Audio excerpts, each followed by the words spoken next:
Hi everyone, welcome to chapter 10.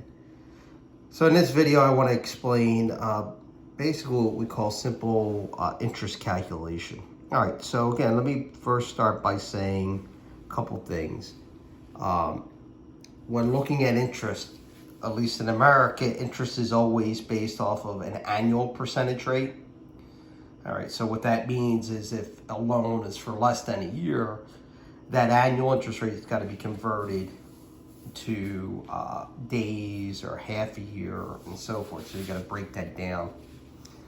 The other thing I want to point out that this book uses what's called the banker's rule.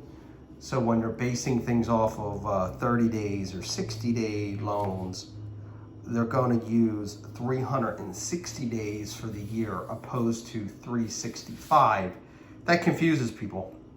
The reason why it confuses people is typically we think of a year as 365. It's called the banker's rule because they use 360, and how they come up with 360 is because there's 12 months in a year. If you take 12 and you multiply it by 30 days, looking at every month is 30 days, you get 30 times 12, you get 360. So that's how they come up with that number. So I just want to point that out. All right, so with that being said, if you look at exercise 10.4 in the book, what's going on is they're looking at borrowing money for 120 days. What happened was the person was buying from somebody what's called on account, which means you're going to pay them every 30 days. And possibly, I guess they ran into some financial problems. So what they wound up doing was taking that accounts payable and converting it into a notes payable. So that's what this problem is talking about. It says a business issues a 120-day 5% note for $90,000 to a creditor on account. On account means you owe them money, and accounts payable. They want us to journalize the entry for issuing the note, and then one for the maturity of the note. The maturity would be at the end of 120 days. All right, so to look at that, based off of this solution that was already emailed to you at the beginning of the semester, the first part is getting rid of the accounts payable. So we're going to debit accounts payable for $90,000. We're going to credit notes payable for $90,000. What that does is eliminates the accounts payable and establishes a notes payable. The second part is the maturity. The maturity at the under end of 120 days. At this point, you would owe them the principal, which is $90,000, plus this interest of $1,500. How they got the $1,500, as you can see down here, is they took the principal amount, $90,000, times it by 5%. That's the annual interest rate. This part, 120 divided by 360, is converting a 5% annual rate into 120 days. Again, where the 360 comes from is called the banker's rule, looking at every month as 30 days, 30 times 12, 360. So that's where they get the 1,500. Not a bad way to show the calculation. I'll just show you an alternate way of calculating that. In part B, the way I would have calculated the interest and what I usually demonstrate in class is from a calculation standpoint, especially in a calculator. If you set the 120 up over 360 as a fraction and do that first in your calculator, don't clear out your calculator, then multiply it by 0.05, that's the 5% as a decimal, times the principal amount, you'll get the 1,500. Why I show this way is because it's just a lot cleaner.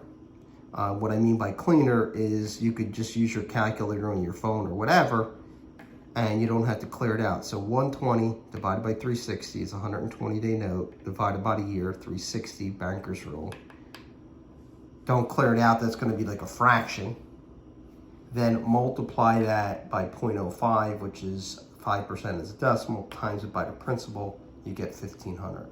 So that's really 2.4.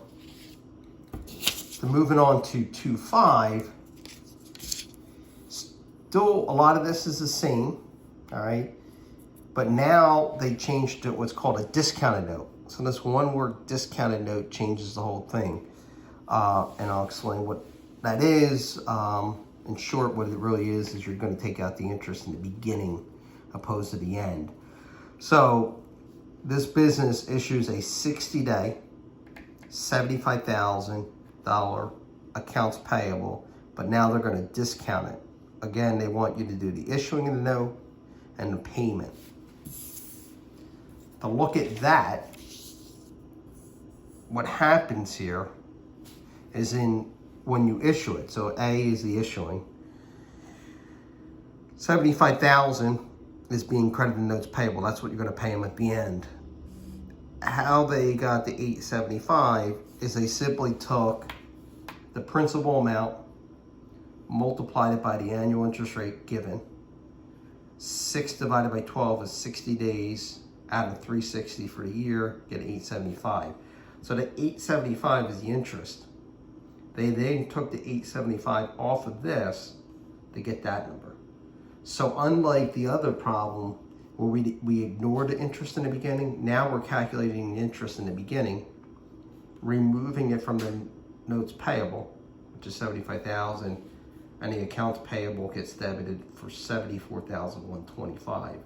So again, in a discounted note, you calculate the interest in the beginning and you remove that from the amount.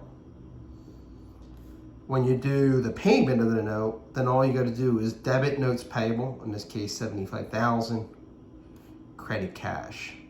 So when you compare the two, if you go back and look at it, what changed from exercise 10.4 and 10.5 is the interest here was calculated in the beginning, whereas 10.4 we calculated at the end.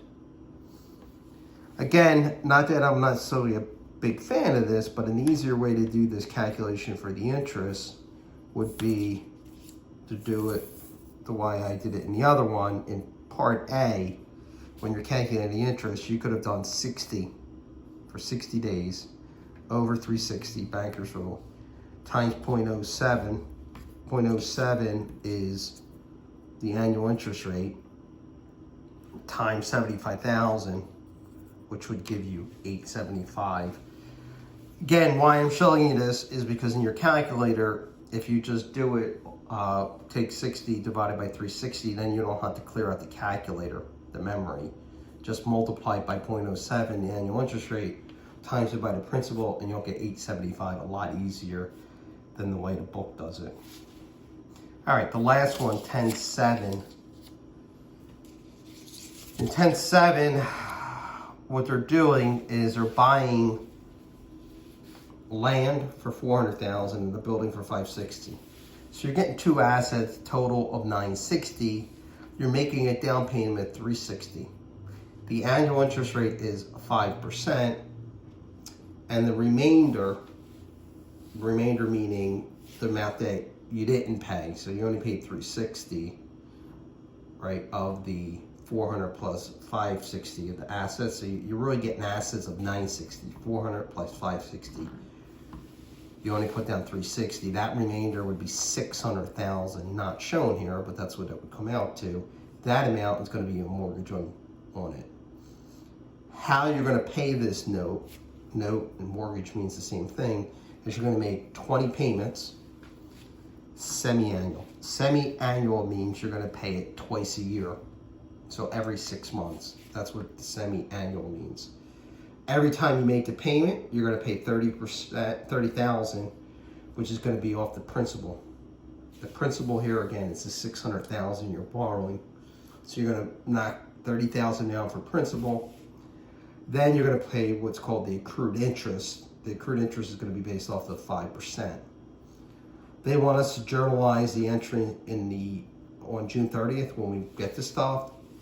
Then the first payment, December 31st, that would be 6 months from June 30th, right? And then they want us to do the second payment on June 30th of the next year. So what that's going to look like, which you have, again, buy a building worth 560 given. I get land 400,000, so I get $960,000 of stuff. I put 360 down. That means the principal, the note or the mortgage I'm going to borrow is 600,000. So I debit building, I debit land. I credit notes payable because I got to pay back the 600,000, and I credit cash for 360 because I paid that out. That's when I first buy it. When I make the first payment 6 months later, semi-annual, I'm gonna knock 30,000 down from principal off the 600 grand because it told me that, and then I got to calculate the interest. How I'm gonna calculate the interest again is take 600,000 times it by 5%. That's the annual interest rate. Where they got 6/12 here, right? The 6/12 would be half a year. So 6 months divided by 12 months for the year gives me essentially 50%. If you do that, it comes out to 15,000. These two together equal 45,000. That's the cash that's going to be paid out at the end of December. Again, not a bad way to do the calculation, but another way you could do that calculation in Part A is do the fraction part first. 6 months divided by 12 months. Don't clear out your calculator. Times it by the annual interest rate, 0.05, times 600,000, and then you'll get 15%.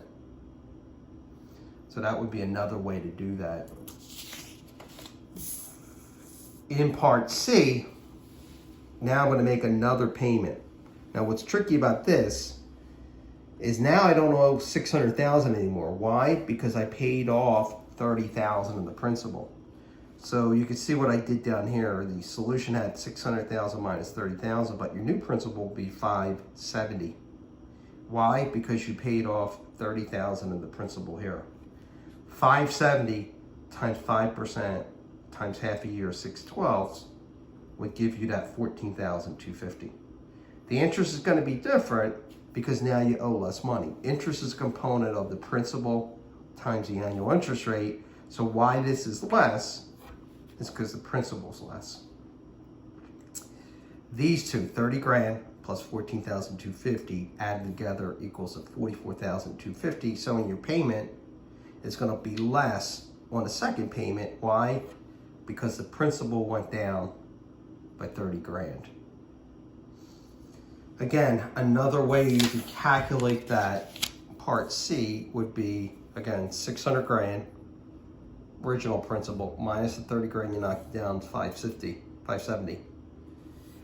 6/12, half a year, times 5%, 0.05 as a decimal, times 570 gives you 14,250.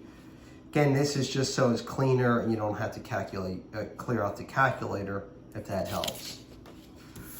Just to go back to the journal entry again, B and C are essentially the same journal entry. We debited notes payable in both, we debited interest expense in both, and we credited cash. The reason the dollar amounts are different is because the interest expense changed. Why did the interest expense change? Because the principal dropped by 30,000. All right, hopefully this helps. Hopefully everybody's safe and sound, and I'll talk to you soon. Take care, bye.